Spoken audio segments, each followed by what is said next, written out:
Hello everyone, welcome back to the channel. In this video, I have a game of chess that will completely change the way you look at chess. It's a revolutionary game which really, I was astonished when I saw it, and I'm certain that this will completely change the way you look at chess. So the player playing with white is Garry Kasparov, former world champion, and the player with black is Alexey Shirov, also very strong Spanish grandmaster. Now I won't waste time. Kasparov started with one e4, his favorite move, and Shirov responded with c5, and we have the main lines of the Sicilian defense, the e6 main lines. And here we have knight c6, knight db5. So this is the four knights variation of the Sicilian defense, and after d6, Kasparov played bishop f4. This is a ton of theory, and after e5, bishop moves to g5, a6, knight a3. We are into some mainstream theory here. And I don't want to talk about in too much detail about the theory of this position. It's a very rich position. Black plays b5, knight d5, and a very typical idea in these structures is that white put his knight all the way on a3. But there is some point to this, that after c3, you put the knight back on c2, and it gets back into the game, maybe to e3. Where it fights for the crucial d5 square. So in this position, Shirov played the very main theoretical move in this Sveshnikov variation now, bishop e7, and the main line, bishop takes f6. Now why are we giving up our bishop? It's because the knight on f6 controls the d5 square, and the d5 square is the most important square in this structure. So we give up our light square bishop, a dark square bishop, and we play c3. All of this to control the d5 square. Again, a very theoretical position here. I believe castles is the main move, and after knight c2, we enter a ton of theory. But Shirov goes for bishop b7, a slightly offbeat move, and Kasparov plays in the most natural fashion, knight back to c2. And now Shirov goes knight b8. You may be wondering, what's the point of knight b8? Well, the knight on c6 was not necessarily well placed. Now it can go to d7, where maybe it can land on c5 in some positions. And Kasparov plays a very typical move. He plays a4, trying to break open this beautiful structure of a6, b5, and bishop b7. And generally, black would like to respond with b4 in these structures, but of course, that's not really possible right now. So he takes on a4, rook a4, and here again, an interesting approach would be castles. But in the game, Shirov played knight d7, Kasparov played rook b4, and this position has been seen before. Shirov played, at the time, of course, now there are quite a few games in this position, but at the time it was not so popular. Anyways, knight c5, and this is the critical moment. This is the moment which will completely, forever and ever change the way you look at chess. So if you look at this position, you go, okay, white has control over d5. His knight on c2, not doing much right now, but maybe it can go to e3, not terribly bad. Black has the bishop pair, but right now, white has a nice grip over d5. So you'd probably say this is probably equal, but if black can open up the position and make use of his beautiful bishops, suddenly he may just end up a little bit better. And here Kasparov is, he plays an absolute brilliancy here. It's just a stunning move, which I'm sure none of you are going to spot the move, unless you already know the game. And the move is rook takes b7. And you may wonder, okay, you sacrifice a rook. How are you winning? The answer is you're not winning. And if I was to turn on the engine right now, the engine says 0-0, means it's completely equal. But what does white have? And why is this position still equal after he's given up an entire exchange? Well, Kasparov's reasoning is quite simple. The knight on b7, it can go to c5, so it's not completely useless, but after Kasparov's next move, b4, the knight on b7 is dead. It's got no use. The queen on d8, it's not doing much. Especially the bishop on f6. What is it doing? Nothing in particular. Basically, black's pieces aren't actually doing all that much right now, whereas white's knight on d5 is great. The pawn restricts the knight from moving. The knight on c2 is not great right now, but it can go to e3, maybe to c4, and it's a great piece on the c4 square. And the bishop on f1, again, not so useful right now, but on the d3 square, it would prevent any breaks with f5. Now, you still may not be able to understand why Kasparov sacked a piece. Well, basically what Kasparov is saying is that I'm giving up some material, but in return, I'm getting quality. And what quality is he getting? Better knight. This knight has more potential, or rather I would compare the bishops. This bishop has more potential than the dark square bishop, because on d3 does a pretty good job. And this knight is definitely, at the moment at least, got a lot more prospects on the c4 square probably than either of these two rooks. Now, how can black actually justify being an exchange up and just being equal?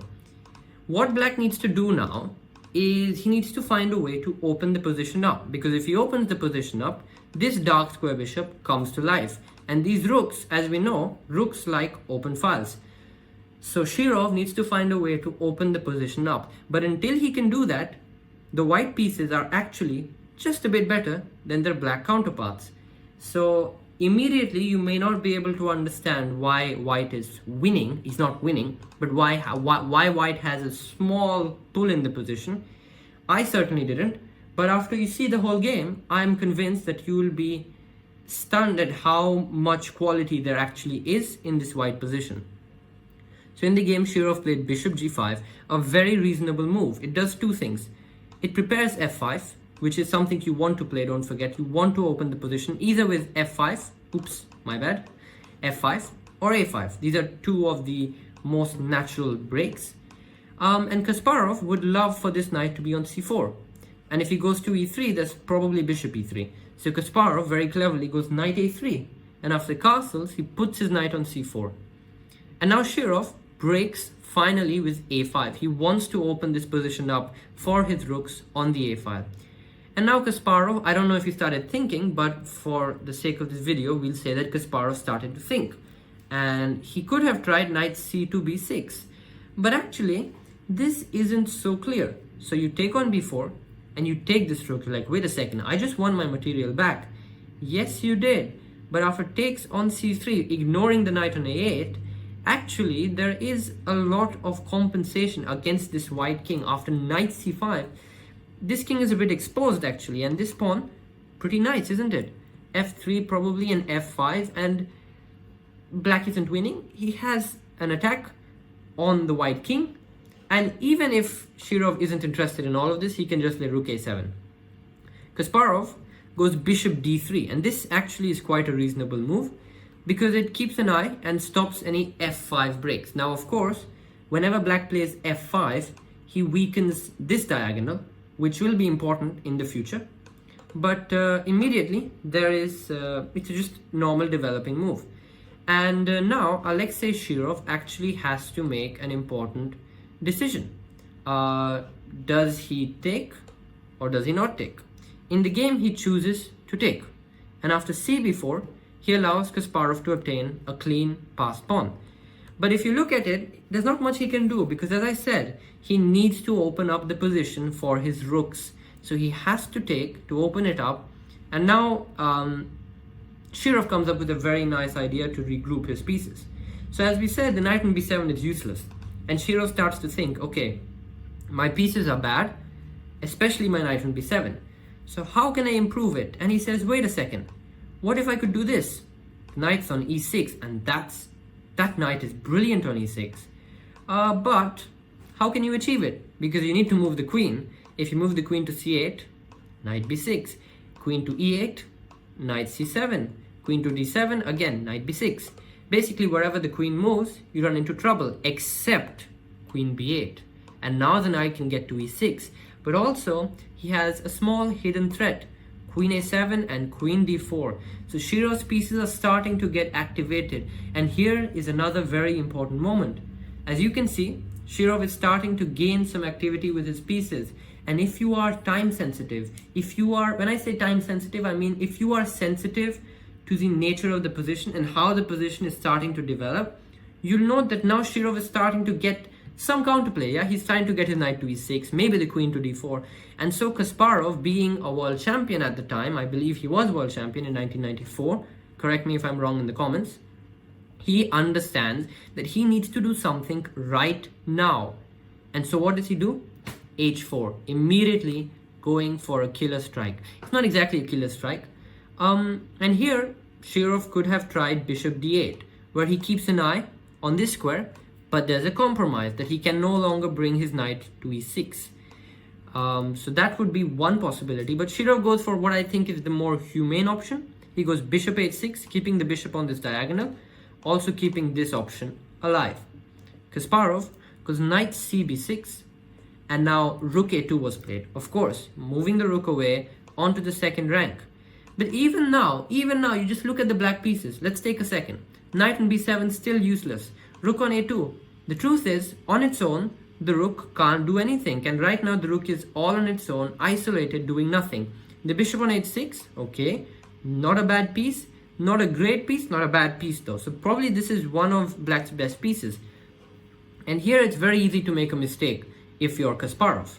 You can try knight d7, right? And you think, wait a second, I'm winning my material back. But actually, queen a7, boom, queen f2 is checkmate.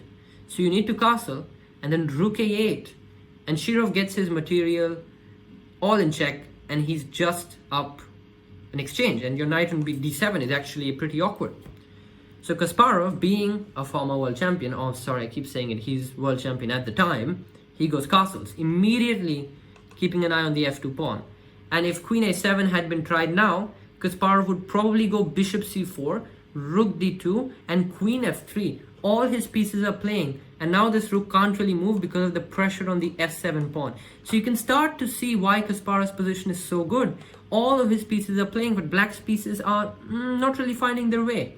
Instead of this, Shirov went rook d2, immediately gaining the tempo, queen f3, and now he went queen a7.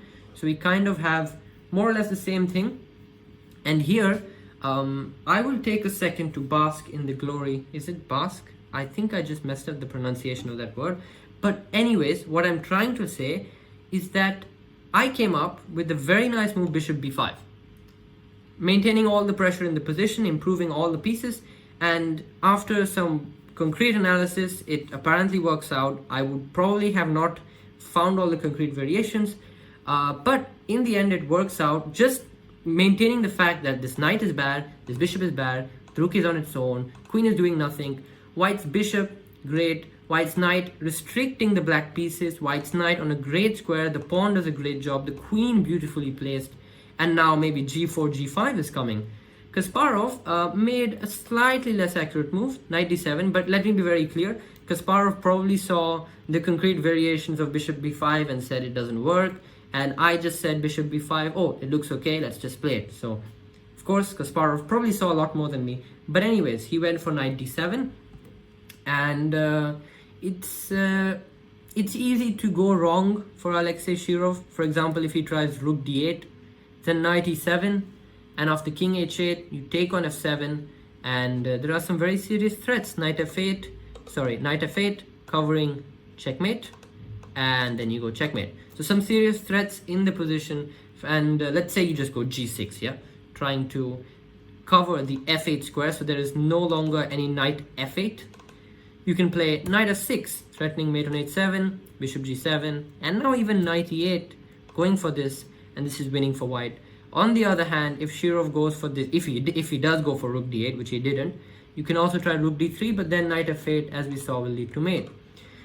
So Shirov says, okay, you know what, I'd rather not keep the rook on the board. I'd much rather just give it up, and he goes knight d8, saying, fine, take the exchange back, I just want to put my knight on e6 and have a normal game where my pieces are playing. And so Kasparov says, okay, thank you very much, I'll take my material back and I'll play b5. And now, after putting continuous pressure, so you see what's happened here is Kasparov was not exactly winning at any one moment, but he had a constant pressure on the position and all his pieces were playing. And after all of these complications, in the end, over the board, maybe if a computer is playing black, black may get equality. But when you're playing a human being, they tend to crack under pressure. And I would not say that Shirov has cracked, but I will say that Shirov was on exchange up and had bad pieces, and now he is just having bad pieces, and Kasparov is just having a brilliant pass pawn. But it isn't lost yet. Queen, it's bad, but it isn't lost. Queen a3 was tried, going after this bishop, finally. Maybe knight e6 was an option, but even then, b6, queen a3, b7. And I can start to improvise again. So let's say queen b3. I don't know. No, sorry, that won't work. Sorry, why am I doing this? Rook b1, rook b2, takes. I don't know, bishop a6. It looks winning, yes? It looks winning. Knight c5, now queen f5. Should be winning. I don't know. But nonetheless, even if it doesn't win immediately, White has great pressure over the position, and he's not down any material anymore. He's just having a clean pass pawn. And after, yeah. Now here, Shirov tried queen a3 immediately, going for the bishop. But you know, when you're Garry Kasparov and you're that good at chess, you don't really need a bishop. And so Kasparov goes queen f5. He doesn't need this bishop. If you take the bishop, then boom, queen d7. And now there's the threat of queen e7, king g8, and queen e8 checkmate. And also the knight is hanging, don't forget that. So let's say you try knight e6, we go queen c8, and we'll have mate to follow after knight d8, queen d8. Oops, unsee that. That was the final position. Anyways, queen f5. If you take on d3, queen d7, knight e6 we win, and g6 we can take on d8, and after king g7 we can just play b6, and no one can stop our pass pawn. We are winning, which is why instead of rook d3, maybe Shirov can try knight e6. But even then, queen h7 is very similar to what happens in the game, because in the game Shirov plays king e8, directly stopping queen d7 check. And now Kasparov defends his bishop while improving it onto a better diagonal, bishop c4. And it's very easy to go wrong here for Shirov. He's close to losing. If he tries queen a4, going after the bishop once again, knight c7 check, king e7, and now a brilliant move, queen c8. What is the idea? Well, if you're wondering what the idea is, don't worry, you're not alone. Even I was until I saw what the idea is, which is after rook c2, you're taking on f7, guys. And after knight f7, it's checkmate on d5. Wow. And if king f7, then I guess you just pick this up and you're up a pawn in a position where you also have a pass pawn. And the king is also bad, which is, in other words, you're winning. Bishop c4 was played, and instead Shirov tried rook c2, going after the bishop like this. And once again, when you are Garry Kasparov, you don't need a bishop, especially if you have great calculation. You see that the bishop is not really hanging. You take this pawn. And in the game, Shirov took on c4. But what about queen c5? If queen c5, bishop b3, just move the bishop back, rook b2, check, king here. And here, this is a beautiful move. Always very nice to see these kind of moves. Bishop d1, what's the idea? Bishop g4. It's game over. There's nothing in this position at all to play for. And in the game, he took this bishop, and after queen g8, king d7, knight b6, Kasparov just won his exchange back, and yeah, that was the game pretty much. Queen c5 was played by Shirov. The game is more or less over, but you still have to be a little careful at one point. Here, you see, your knight is hanging. You can move it, but then probably bishop e3. You can put it on, oh, go away. The arrows don't go, do they? You can maybe put it on d2. Tad passive. You lose the pawn as well. So Kasparov, being Garry Kasparov, goes for the absolute best move in the position, rook a1. And he's saying, if you take my knight, rook a7 check, king e6, queen e8, and blah, blah, blah. It's checkmate. Oh, it's not? Yeah, it's not checkmate. It's not checkmate, but you're not stopping this pawn, and you're down, finally, an exchange. So queen d4 was played by Shirov, keeping an eye on this square, but after rook a3, simply preparing knight to e3, he tried bishop c1, Knight e3 nonetheless by Kasparov, and Shirov resigned because knight f5 is a threat. If you take the knight, then you're down on exchange. This pawn is still a brilliant pawn. The king is bad, and you're basically lost with black.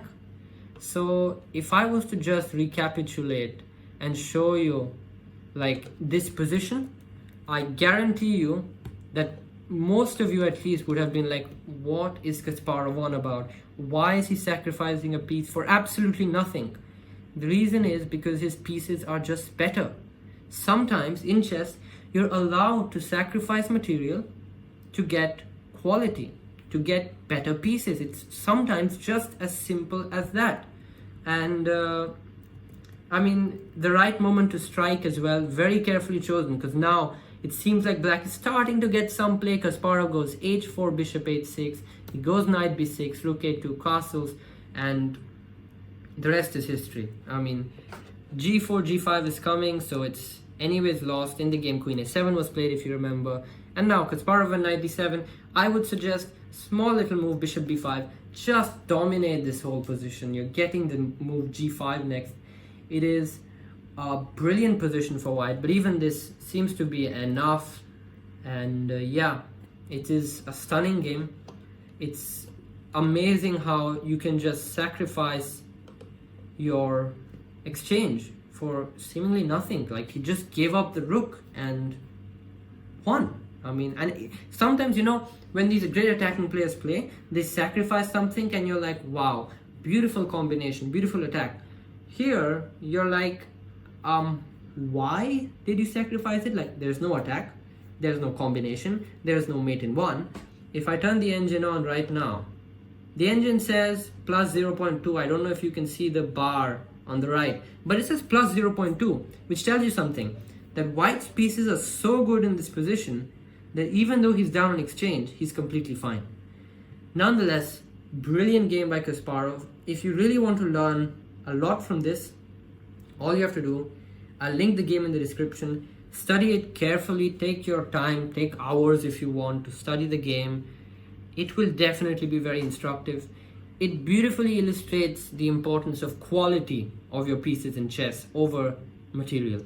So yeah, that's the video. I hope you liked it. If you liked the moves of Garry Kasparov, don't forget to like this video, share it, subscribe to the channel, leave a comment, and I'll see you soon for more chess. Thank you for watching.